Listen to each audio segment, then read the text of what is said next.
Hello. All right. Tuesday, July 12th. I forgot what month it was there for a second.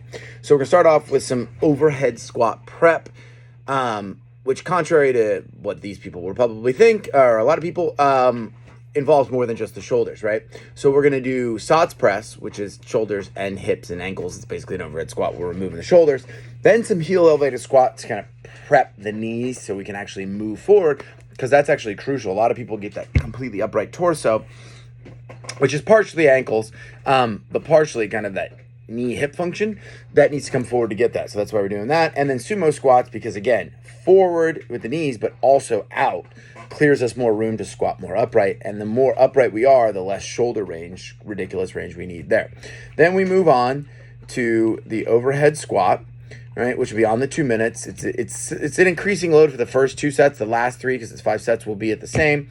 So it's something they can do 4 more of for the first, then 3 more of, then 2 more of for the next 3 sets. Right? So the last 3 will be at the same weight, and it's 7 reps. So we can take this off the ground, so we can save ourselves some time. Then we go to the green mile, which is a 20-minute cap. Right? So there's not a lot of time today. So there's not, let's put this up, let's put this away. Nope. Let's get it all in the beginning, put it all away in there. If they want their warm-up time, just make sure things are clear.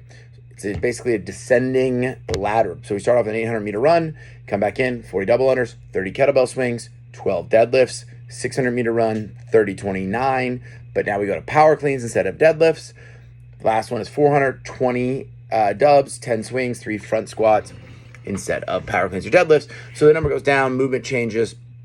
You want to kind of base the weight of the barbell on most likely the power clean and the front squat, right? So if we're looking at the power clean, or rather the front squat, it should be something that's super heavy that I could do about 5 or 1 of. Same thing with that power clean there. It shouldn't be something that I'm doing unbroken. I should really have to reset, even if it's boom, boom, quick singles.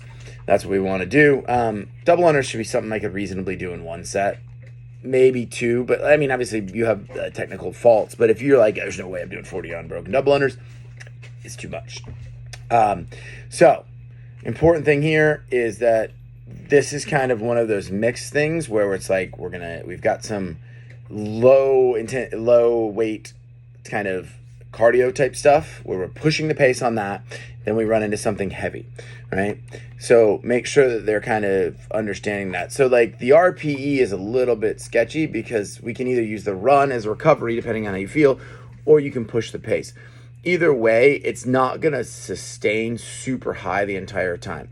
So in general, we're kind of keeping the heart rate up, active recovering on the run, and then pulling heavy lifts. The first round probably isn't super heavy, but after that, it gets heavy. So we kind of think in terms of breaking it down into rounds, that 800-meter round, you want to be in that grind where you can recover to normal breathing in a few minutes, something you can maintain easily for over 20 minutes because you're setting up the other 2. And then we kind of move to where you can only have short sentences. And then the last one, we can kind of push to that mile run feeling where I can just get out a couple of words. And if you do that, you should kind of be able to hang on for all of this.